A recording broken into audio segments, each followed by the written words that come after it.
is Mika, and you're watching Black Girl with Glasses on YouTube. Tonight is the night of Black excellence, and our guest is everything, right?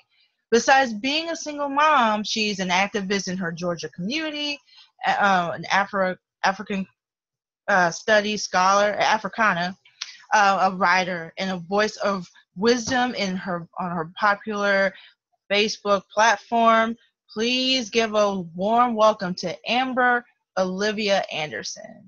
Hey, Hey, thank you for having me. It's an honor to, actually have you be interviewed. I've always wanted to do this. I've always wanted to get to know you as a person. So I have the opportunity. So thank you for giving me that. Okay, you're welcome, and I'm really excited about this because I think you're the first person that's actually wanted to interview me. So I'm really excited about this. Yeah, when your book comes out, you're gonna be interviewed for real. Yeah, whenever I get finished with it. Right? So, yeah. Like I said before we got started, you're basically one of my favorite people. I learned so much from you from Facebook alone, just based on what you say in your statuses and what you say on Twitter as well. So before we even talk about your social media presence in general, let's focus on your education and your politics. You not only study and embrace Black history and culture, but you're revolutionary as fuck. Like, you are very much a revolutionary. So tell us about your journey to become the revolutionary womanist that you are today. Well, I come from a long line of teachers. My mother actually earned her master's in Africana Studies, I think. And I remember as a child, she would take me to classes with her. And that actually kind of, sparked that interest in me to learn more about our history. So I literally grew up learning our history. And I think what, sparked, the interest for me was, of course, everything that's going on, in the world today, especially, the issues that Black people are having in this country now, and I feel like there's a need for Black people to start coming together. We need our own communities. We need our own schools. So one of my short-term goals actually is to have my own Afrocentric based school. And I've talked about that on my Facebook page because it's so important that our children have, education that's based, that it's for them, because we go through school and we learn history, but we learn European history. It's his story. It's like European male history. Our sons, our daughters, they don't have anybody to look up to. They have no one to aspire to. And it's like, as a people, we don't have those roots, and that's what we need. So that's one thing. And the womanist, I think that actually happened purely by accident, actually. Because I started to become more outspoken about women's issues. And I started to get attacked a lot by Black men. Even, some Black women attack me as well. But a lot of the pushback I get is from men. And, it just normally the old me would have kind of shut down. But the new me, it's just kind of fueled that fire. And I'm like, we're not going to succeed in any kind of revolution without the women. You have to have the women. You have to uplift your women. It's vital. Right. And if you do not support and uplift and cherish your women, you are going to fail. Anything that you do is going to fail. Right. So I'm very serious about the upliftment of Black women. Because that's something we need. We've been beaten down for so long, and we have to support one another. And that's just so important to me. Right. Yeah. Well, and that's very important that you say that too, because especially what I've noticed as an activist that follows Black Lives Matter, even though like there are a lot of us who are revolutionary and very educated in Black struggle, what I've noticed too is that there is a lot of toxicity that in the Black community as well.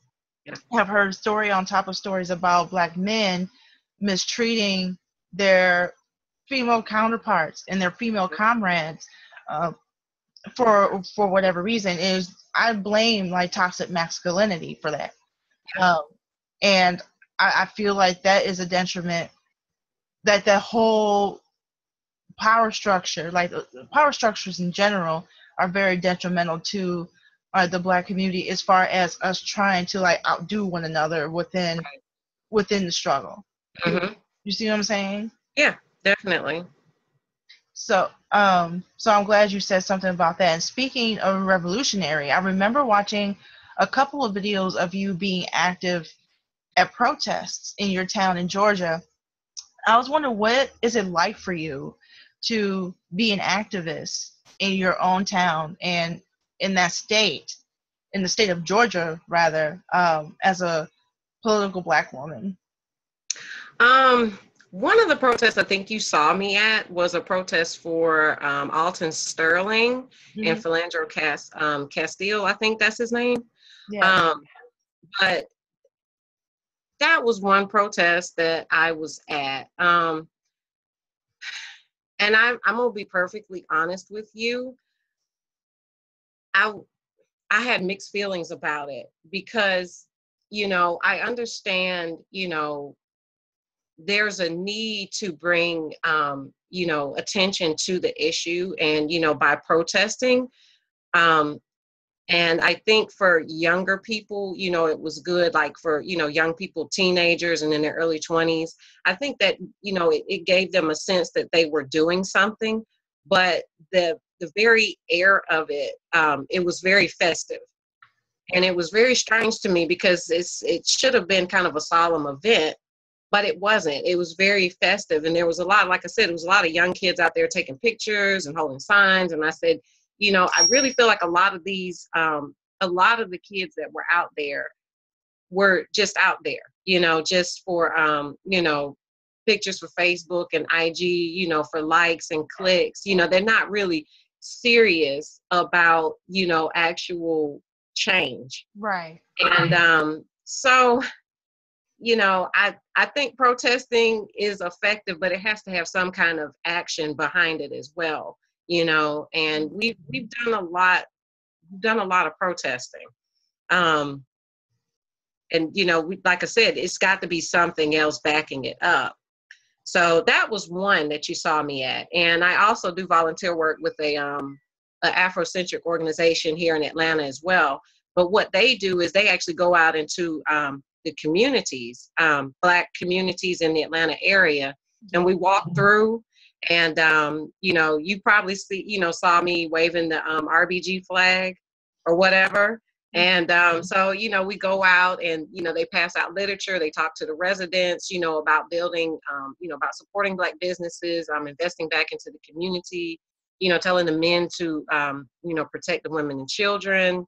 And I like the organization, so I do volunteer work with them as well. Because like I said, not only are they just, talking, they're not just talking the talk, they're actually walking the walk. And I've seen it, so I can get with that. Right. So, really, here, because I'm in the deep South, but I'm not like deep in the South. Like I'm still in the metro Atlanta area. So I'm not like in a rural area.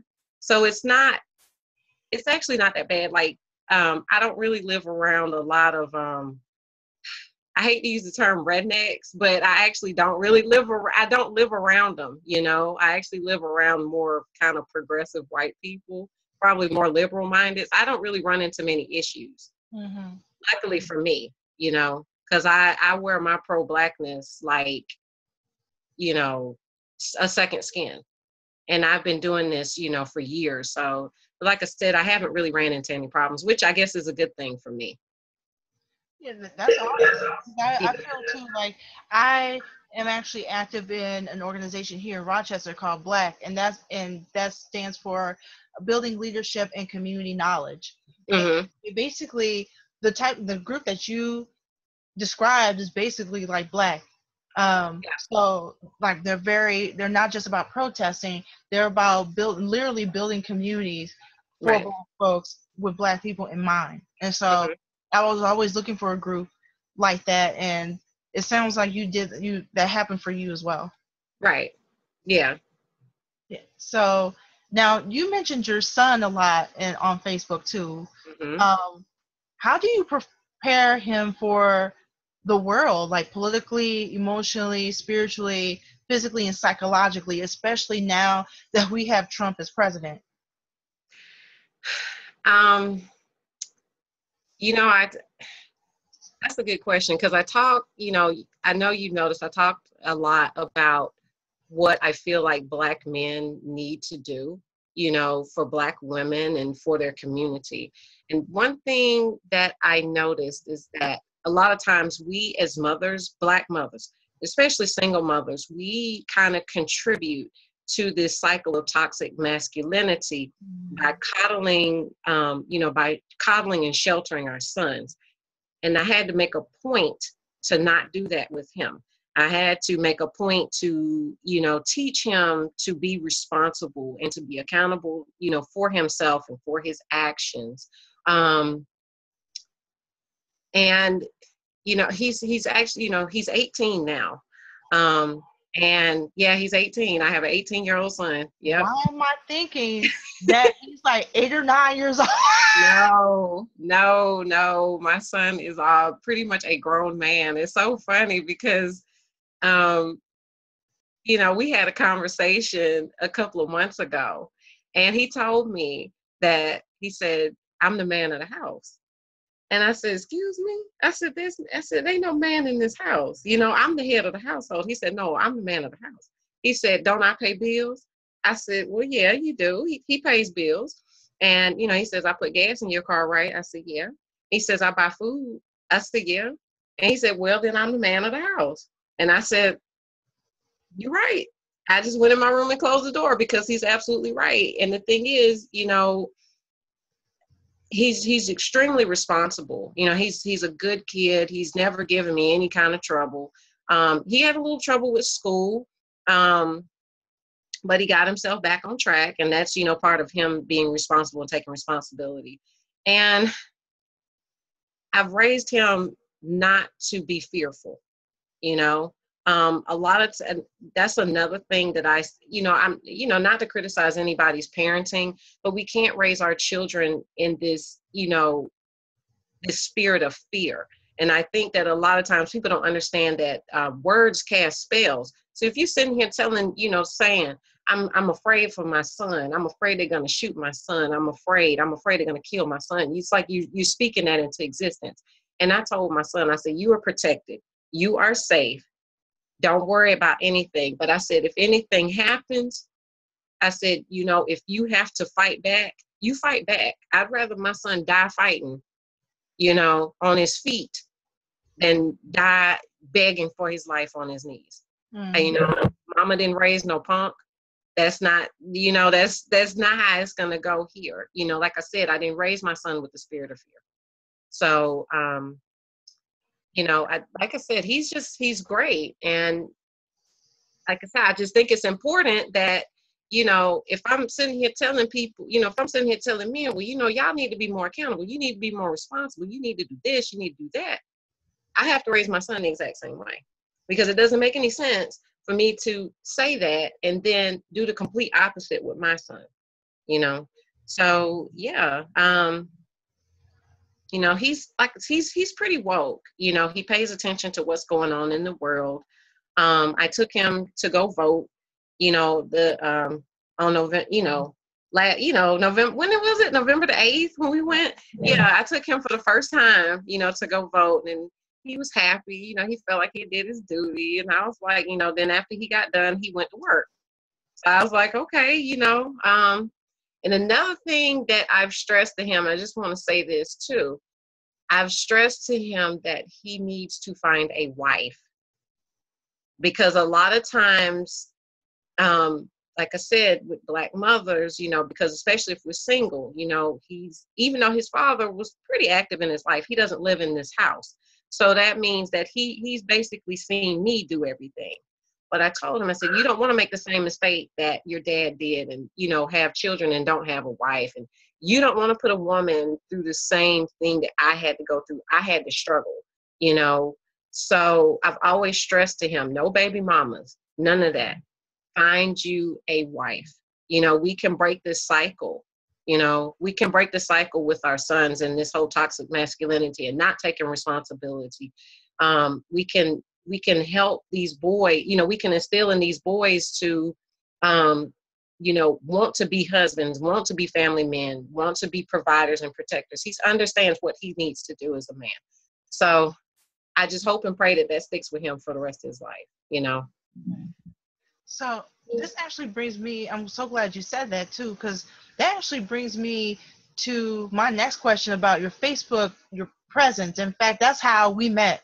Mm-hmm. And you cover a lot of topics through your statuses.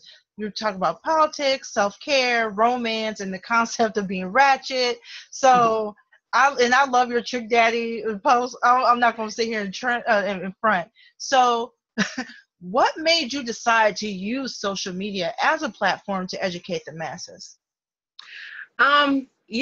Actually, I probably started doing that probably a couple of years ago.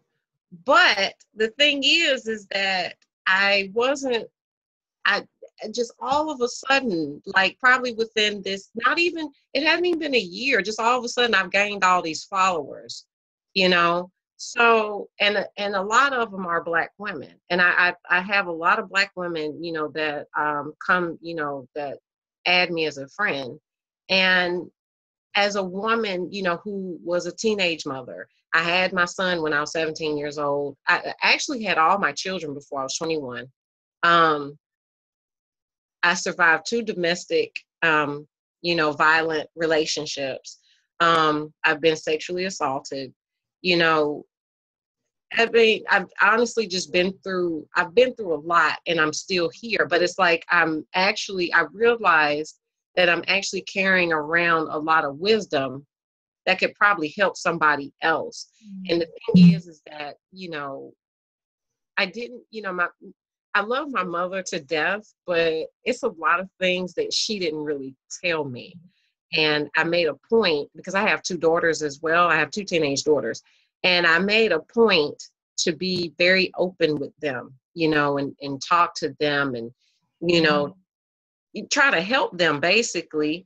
And I think as Black, especially like for me, because I'm 36 years old, I think for, the women my age and older Black women, I think we kind of have a responsibility to kind of lift up the younger Black women, and educate them and help them, mentor them, because I don't want to see another girl go through the same thing I did, if it's possible. I don't want to see that happen to anybody, and if I have any advice I can give, to help them recognize, maybe signs of an abusive partner or learning how to love themselves, whatever, I'm here for it, because that's what we need, and that's all a part of us supporting one another. So yeah, if I have a large platform, I'm going to use it, hopefully, for good. And I hope, whatever I say, I hope it touches somebody, So basically, like, you're acting like a mentor and a big sister, pretty much.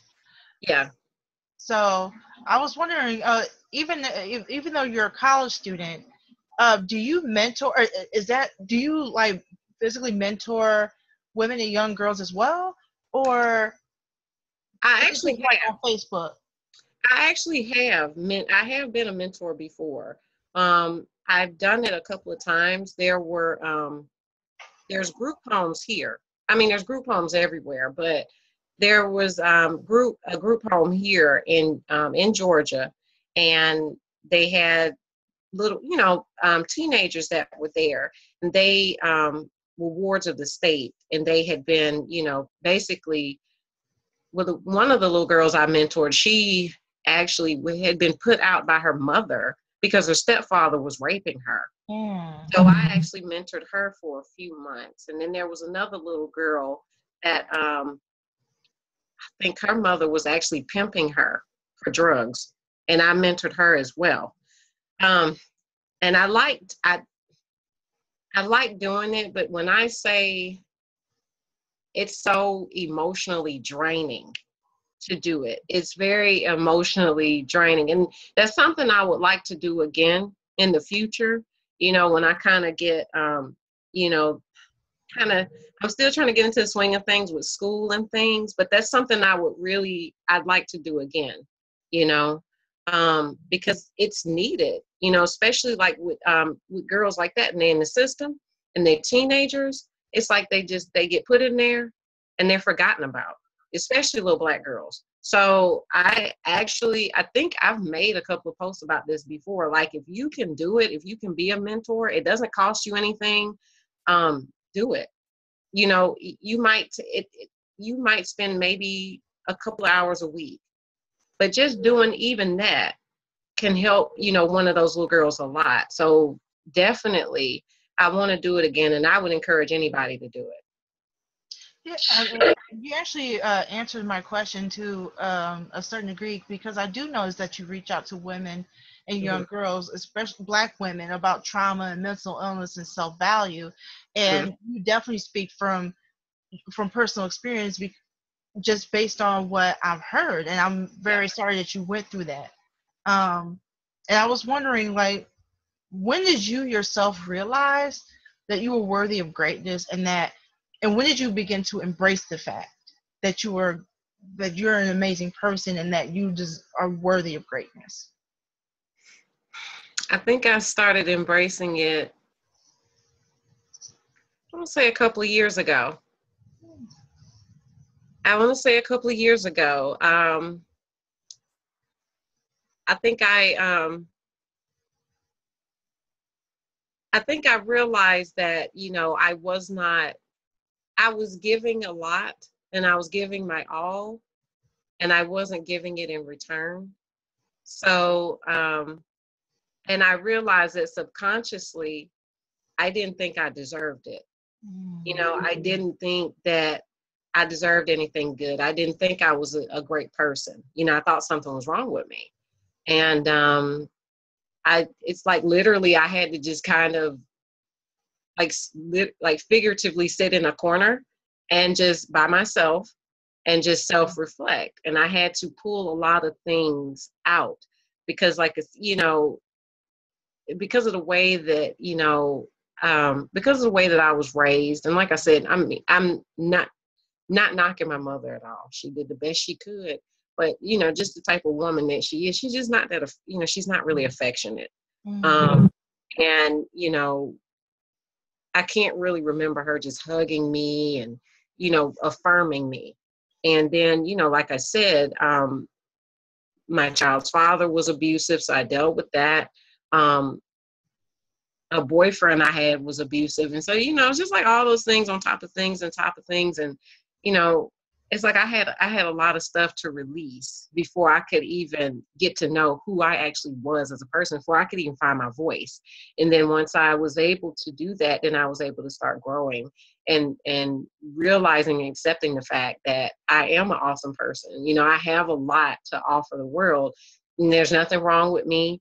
Everything that they tried to do to me, it didn't work. I'm still here, so it's like, I'm embracing that. And it's still a journey, because sometimes, I still, kind of backstep a little bit and, kind of backslide, but I have to tell myself, like, no, you got this.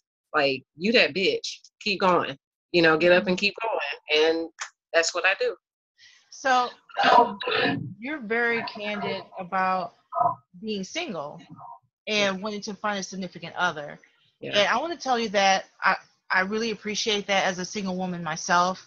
I've always I always had this thought of being married and having a child of my own.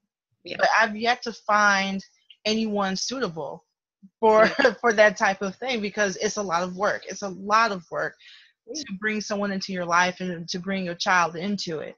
How Mm-hmm. did you get through the loneliness? And was there a time when being single seemed too difficult? Um, I've been single for about 5 years. Um, but my last relationship wasn't all that great. Um, and I think after that, what I did kind of to deal with the loneliness, I started to basically date myself. I started to take myself out on dates, like I go out to dinner, I take myself to movies, to shows, I go to the museum, I take myself out and, get me a manicure and a pedicure, get my hair done, buy myself something nice, just basically treating myself, trying to get out and, do, experience things. Not waiting on anybody to ask me out on a date or whatever. I was like, if I wanted to go, I just went, and I was everywhere, So that happened. And wait, what was the rest of your question? Basically, I just wanted to know, like how do you get through the loneliness and as a I single mean, woman? like I said, you just date you find something to do with yourself, you know. I mean, if there's something that you might be interested in doing or seeing, then try to go do that, I've I've connected with people, on social media, met up with them, like just for outings and things like that. But most of the time when I go places, I actually go by myself, Right. and and you know, it's just basically spending time with myself. And I'm not gonna lie, sometimes I get lonely. Sometimes I get lonely now, but most of the time I can usually find something to do. So it's really not that bad. But I hope, I feel like, I will be married one day because I want to be a wife and I'd like to have another child, before I turn 40. My eggs are dying. So I'm like, he needs to hurry up and come. But I'm confident that I will have that someday. Right. And you will too, you will, it's just one of those things. I think good things take time, good things take time. And patience has never been one of my virtues, but I'm being patient now. So it's like I'm having to learn to be patient, like, because I know it's going to come, but just got to be, get through that waiting period. So, speaking of social media, let me read a couple of your statuses. Like they like these are two of my favorite ones. So Okay. in October you said, "I can't do tough love with black women. I can't bring myself to do it. I can't be rough with black women. I'm tender with black women because I know so many of us have been handed shit disguised as tough love. And when the fuck is that going to stop? When are we going to learn to be tender with ourselves and each other? We can't keep giving everyone else our softness. We have to save the best of it for ourselves." Yeah. And here is a one that I come to to appreciate.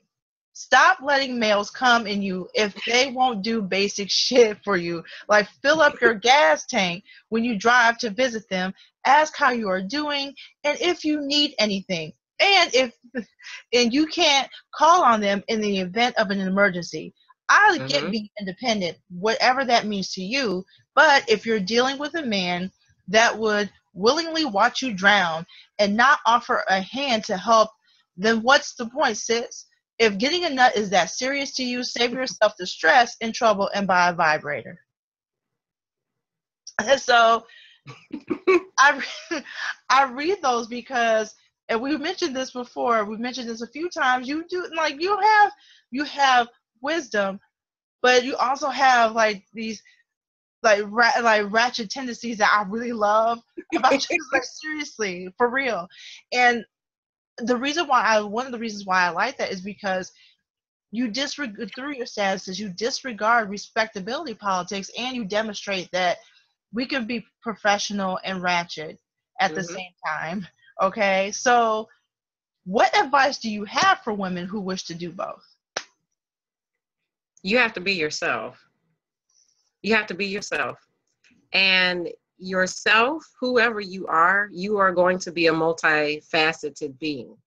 So it's important to always be yourself unapologetically, no matter who that is. Always be the best version of yourself. um you know I like to think of myself as someone who's very educated. I have a very extensive vocabulary, but I also like to cuss a lot. So it's like I have to find a balance between you know um trying, being educated, but I still might want to cuss you out sometimes. Or, I might sprinkle a couple of cuss words in my, post, because I think cuss words add flavor, to whatever it is I'm saying. I think cuss words are like sentence enhancers.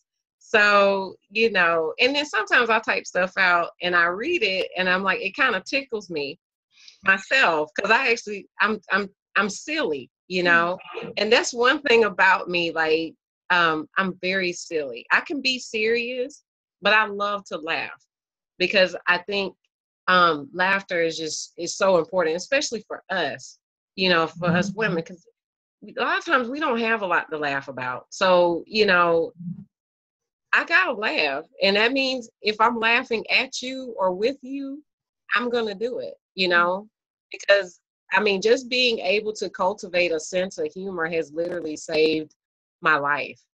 Like, it has literally saved my life and my sanity. And I think that's my advice. Always be yourself, you know, and you have to find that balance, because all of us have kind of a, high and low, darkness and light, but you find that happy medium between the two, and just be it, just be it unapologetically. And that's the only advice I can give, because I don't think everybody's just necessarily ratchet per se, but everybody, has that kind of wild side or whatever. So, but you just find the balance between the two, be Right. your authentic, multifaceted self at all times, Mm. and fuck whoever doesn't like it. Right. So now you often talk about how Black men need to support Black women or us women, and Yeah. not and gender nonconforming people, and the fact that our male counterparts need to have the opportunity to display emotion. How do Hmm. you encourage your son to embrace who he is and what he wants to be, and how do you do that for your daughters as well? For my son, I had to make sure that I um, encouraged him to open up. You know, um, a lot of times we tell boys, we kind of stifle boys. Hmm. We tell them not to, boys don't cry. Like, we basically hold boys to a certain standard. And I said, I'm not going to do this with him. You know, um, I've told him, I'm like, always, be open about how you feel. And I've always, and even with my daughters as well, my door is always open. I've let it be known that they can talk to me about anything, and all three of them are pretty open with me. My son is pretty good, about, he's good at showing his emotions. He's pretty calm. He's not like my daughters. They'll turn up on me sometimes. But my son, he's pretty calm. He's pretty low key. So it's like whenever he actually really gets upset, I kind of look at him like, because I know he's really upset, because he's always so calm and collected. But I've never, told him don't. I've never, told my son, oh, boys don't cry. Never told him anything like that. I've held my son in my arms while he's cried, and I've told him probably 100 times, like, it does not make you less of a man if you cry. It doesn't make you less of a man. You're still a man at the end of the day. You're always going to be a man.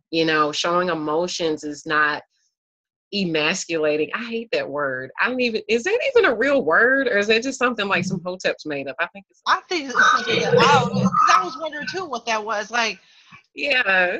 yeah, it probably would. I think it is. I have to look that up, but more than likely, if I it's think it's, something that I cannot find, more likely it's a hotel. yeah, it's something they made up. I'm like, God, I hate that. Every time I see that word, my eyes just roll so far back in my head. I'm like, oh God, because I already know some BS is gonna be said like after, like, oh God. We have to stop raising our boys this way, you know, because when you, it's like when you aren't honest with yourself and you're not emoting like you should, you know, that leads to other issues. You know, how can that, you know, and I've told my son, like, you're not going to be able to relate to your future wife if you don't know how to emote properly, you know, because like I said, I've been pushing this. I'm like, bring home a wife, bring home a wife, bring home a wife.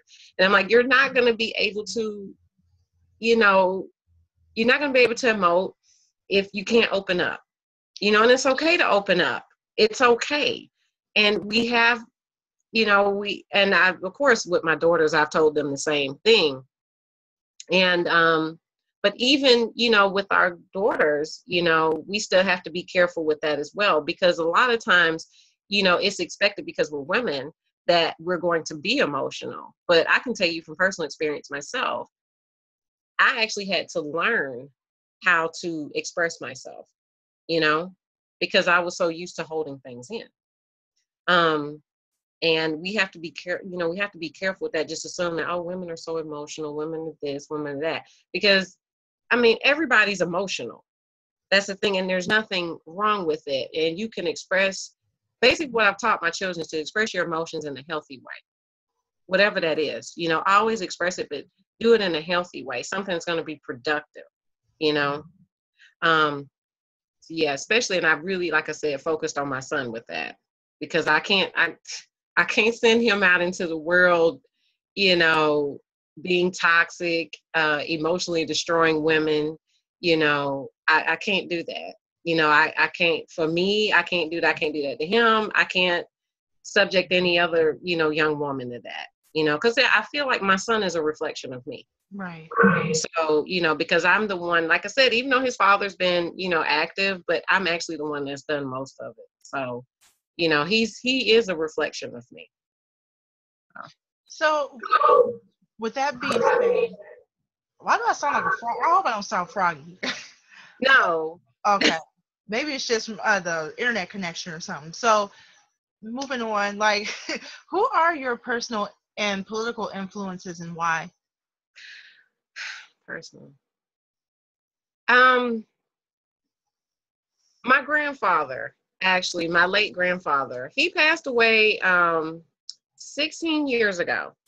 And I'm going to say he's a personal and political influence because he was actually involved in politics. I've told this story before about my grandfather. I actually posted on Facebook, but my grandfather was in the Army and he came home. Yeah, you remember. But he came home and he wanted to, you know, register to vote. And they basically told him he couldn't, you know, well, he couldn't be in the courthouse. So they made him leave. And he was determined, you know, he was like, I'm going to register to vote, because he felt like at the time, you know, that was a way, you know, to affect change. And so he stood on a milk carton at the back window, and he filled out the voter registration form and he pushed it through the window.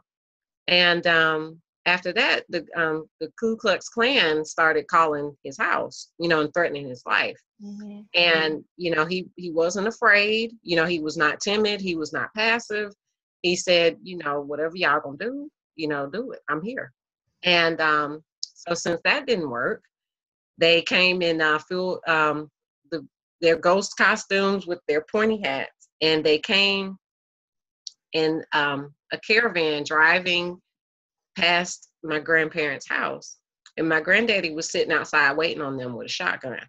And my grandmother was in the house, and she had a gun too, but she was covering him. But he made, I guess, you know, he made her stay in the house. And my mom who of course was a little girl at the time. She probably about maybe 4. And my aunt, she's a year older, they were running. My mother says her and my aunt were running around in the yard yelling and screaming because they thought it was a parade.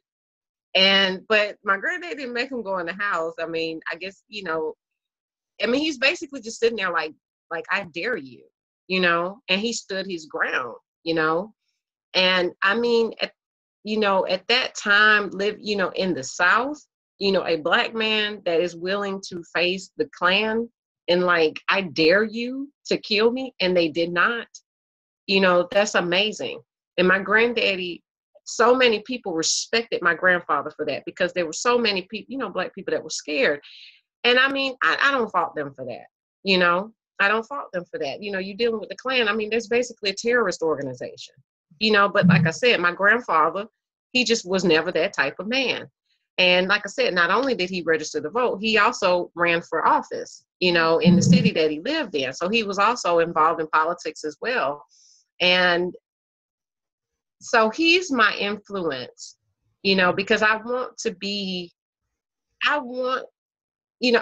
that type of respect. If you don't love me, you're going to respect me, basically. And I want people to respect me like that,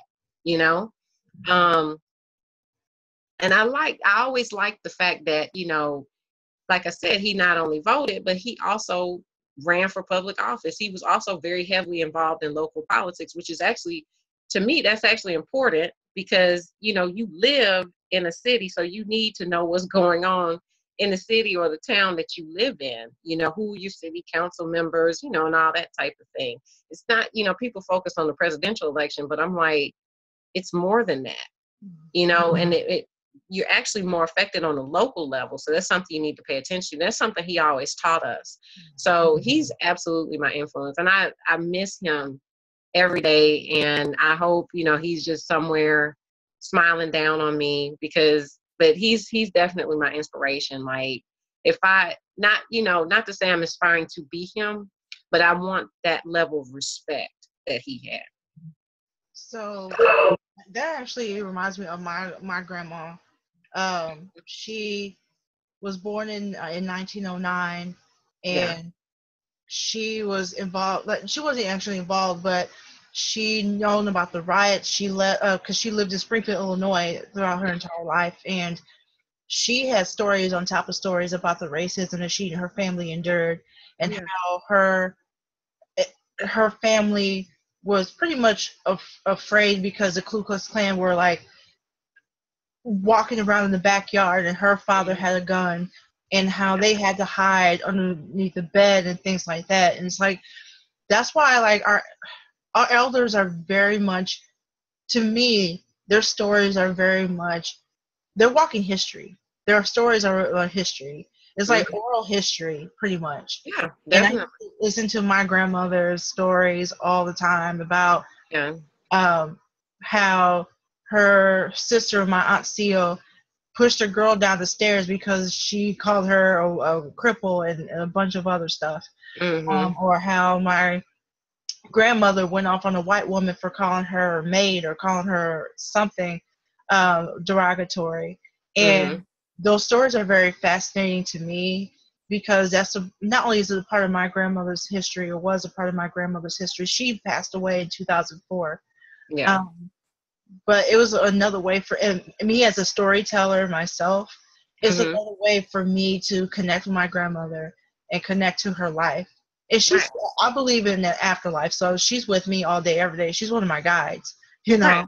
So it's just like, but I just distinctly remember all of her stories. And speaking of which, like, what books or what literature do you recommend for those wanting to be basically politically conscious? And like, what do you recommend for Black history or politics or self-love? When is your book coming out? Like, when is your lyric? I'm waiting for your book to come out, for real. I'm waiting for videos, book signings, and everything else, for real. Let's see. Black history books. anything by, John Henry Clark, Ivan Van Sertima, Cheikh Anta Diop, the scholars, basically. And I grew up reading those. Like, I was reading them before I was 10 years old. Those types of books. Trying to think politically. I don't know. Let me skip that, because I'm gonna have to think about it. Self-love. I love this doesn't really fall into self-love category, but I've always loved Alice Walker, Toni Morrison, Zora Neale Hurston, Maya Angelou, all of those.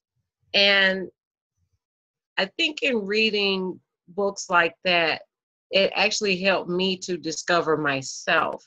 Like, I've never really been in the self-help books, because to me, it's always been so, it's like contrived, and it's like, I mean, I could put out a self-help book and it might be relatable to me, but it might, you might not be able to relate to it personally, and I think that if if you're on a journey to self-love, you have to go within, eventually. Like, you can read all the books in the world, but at the end of the day, you're going to have to go within yourself for that, anything about, I love studying religion as well. And I have the lost books of the Bible. I've read that several times. The book, the book Coming Forth by Day, or the Egyptian Book of the Dead. I have that here. I've studied that extensively. I have a book called The 16 Crucified Saviors. And it's actually about, basically different saviors in different religions, and all of their stories mirror the story of Jesus Christ. And I got that book, I think I got it last year. Somebody told me about it, and I was like, I got to go get it. And I went and got it. And, it's like, once I start reading something, then I end up having to go get more literature, because I'm a champion researcher. I can research all day. Usually only if it's something I'm interested in. Mm-hmm. But like for school, sometimes I'm like, oh God, it's a drag. But it's like, if it's something I want to do or want to read into, I'm just so into it. Mm-hmm. But those books, and I know I didn't really give any specific titles. I can't think of any off the top of my head right now, but the authors at least, but yeah, anything like that, I grew up reading it, and I still have them here. I still pick them up and read them from time to time. But definitely, that's what I read, to start on my journey, as far as, learning my history and self-love, my, the political views. I'm gonna say I really mostly picked that up from my grandfather. So I spent a lot of time with him. He passed away when I was 20. So I actually spent a lot of time with him when I was a child, and just growing up listening to him. And that's where a lot of my ideology comes from, actually. So I was gonna ask you, like, because I'm not joking when I am saying that I'm waiting for you to write something of some sort, like, especially about your life, about politics, whether it be fiction, nonfiction. Your Facebook status is something, So I was like, do you feel like your grandfather and everything that you studied and read so far is going to, like, if you are ever going to write anything, will influence whatever you distribute? I'm actually in process of writing something now. I started writing a book. I actually started writing it 2 years ago. And I'll tell you what it's about. I'm actually stumped right now. I'm stumped on it, but it's about a young woman. It's somewhat, it's kind of loosely based on my life a little bit, but the young woman, she just got out of an abusive relationship, and she started kind of having some past life regressions, because one of her ancestors was a slave woman, and she was actually a murderer, and she got revenge on her slave master by poisoning him because he kept sexually assaulting her. So she poisoned him. And but of course, this was after, he's abused her to the point where she's actually given birth to 2 of his children. And then she just finally just got fed up. Well, and she, murdered him. And I guess what I'm trying to do is kind of connect it all together. And life got in the way, and then I stopped. And there's a lady on my friends list. She's actually a publisher. She's a Black lady. She's a publisher, and she's actually here in Georgia. And she reached out to me because she said, because of my Facebook post. And I told her that, I had been writing something. I sent her what I had so far, and she was just blown away. She said it was great.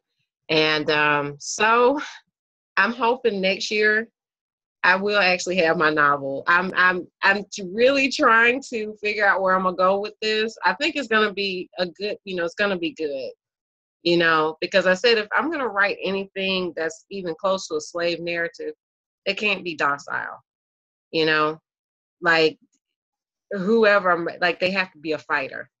They have to be, resistant, because that's who I am. I'm a fighter. I'm resistant. I push against the norm. I go against the status quo, all that. So, like I said, hopefully next year you'll get that book. Word. Hopefully, if everything goes well. Word. I'm gonna look forward to it, seriously. So it looks like we're out of time. It's 7:52. So we have to pack it in. So thank you so much, Amber, for joining us this evening for Black Excellence. It was awesome. You're welcome. Yes, so if you enjoyed tonight's episode, you can subscribe to the Black Girl with Glasses YouTube channel. You can also follow Black Girl with Glasses on Facebook, Twitter, WordPress, MixCloud, and now Instagram. So you can also follow our wonderful Amber O. Anderson on Facebook and Twitter, and I'll post all that information in the descriptions. So until next time, love, peace, and fake chicken grease. See ya.